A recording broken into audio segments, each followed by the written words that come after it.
Today I'm going to teach you how to do this one.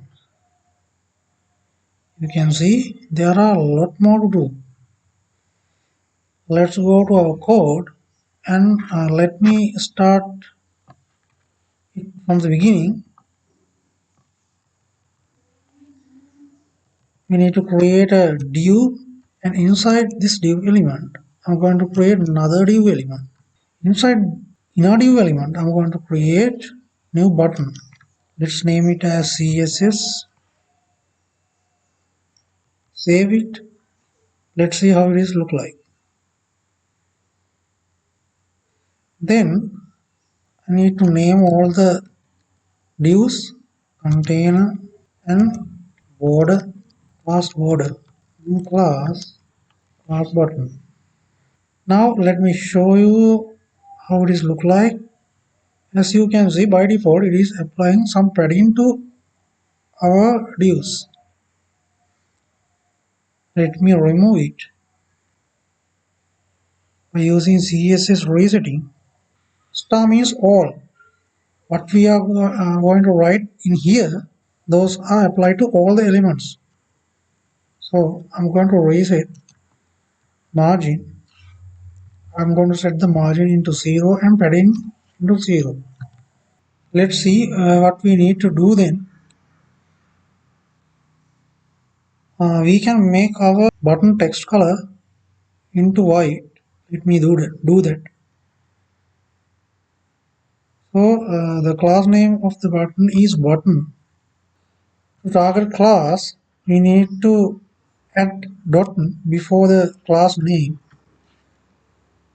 and then color is white. Color is white. We need to set the background color into black.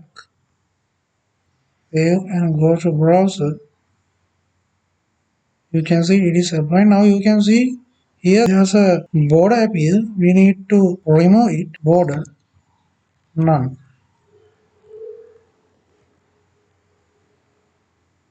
Now the border is gone and we need to add some padding to our CSS content. You can see there's a padding is applied to our content. Padding on EM and REM are relative units we can use to specify sizes. EM is following parent element sizes and then REM is following root element sizes. I will teach you all those things. Don't worry. As we go through this video series, I will teach you everything you need to know. Let's save it. Now you can see some padding is added to our element. Let me make it smaller. Then we need to add some border. So you can see there are two divs here. I'm going to treat this inner div as a border. Let me copy the class name of this inner div and I'm going to target it. As a background, I'm going to give linear gradient. Linear gradient.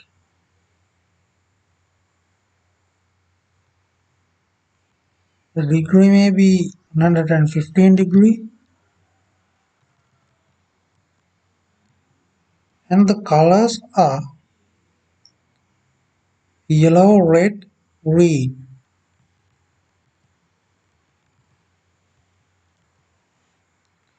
Yellow, red, green.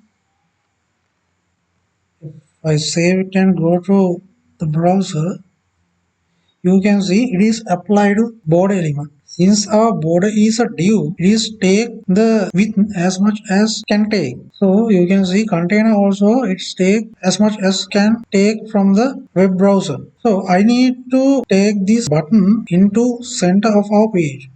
To do that, I'm going to target the container element.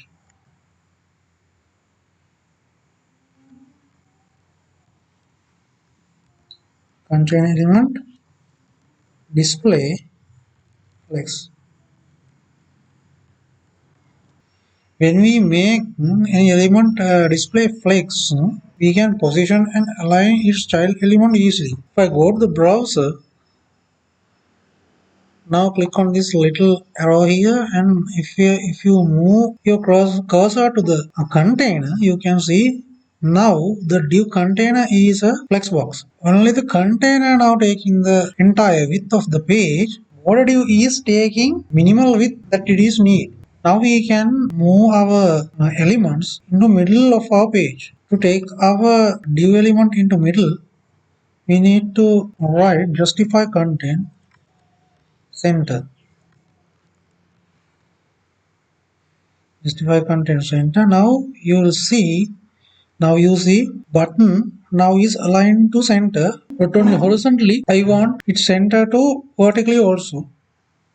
To do this, I'm going to say align item center.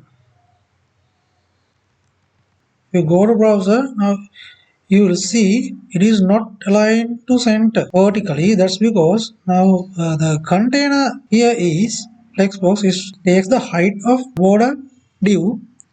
To make this container bigger, I'm going to set the height of the container to 100 viewport height. 100 viewport height means it take the current page size. 100 means it take 100% viewport height. That means it take 100% current page size. Now you can see our div element is centered both vertically and horizontally. Also, if you notice, our linear gradient is gone. Actually, notice it is gone. It is not visible because the div element and the button element size is the same. Now, if I go to our CSS style sheet and if I add some padding to our border, maybe 1 em,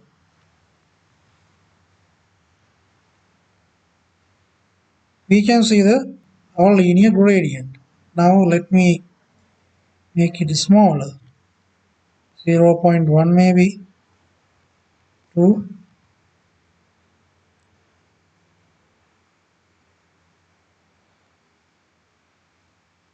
Let me make it small.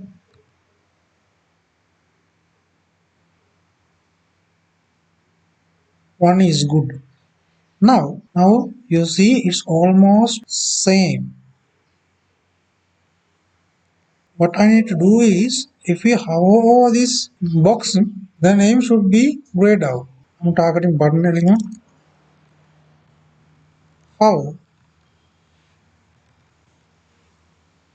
color, gray. Now, if we hover over the element, the foreground color become gray. And also, I need to make this button bigger when we hover on it. Let me do that also.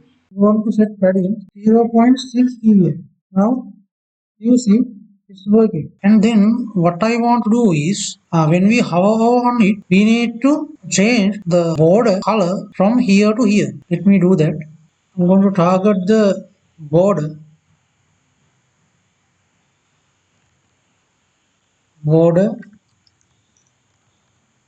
hover.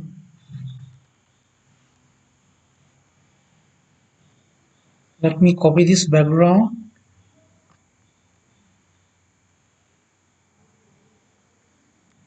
and then I'll change it the degree into 230. Let's see how it is work. Now you see when we hover, our text color will be changed and also the border color also will change. This is how you can do it. That's all for today. Meet with next video.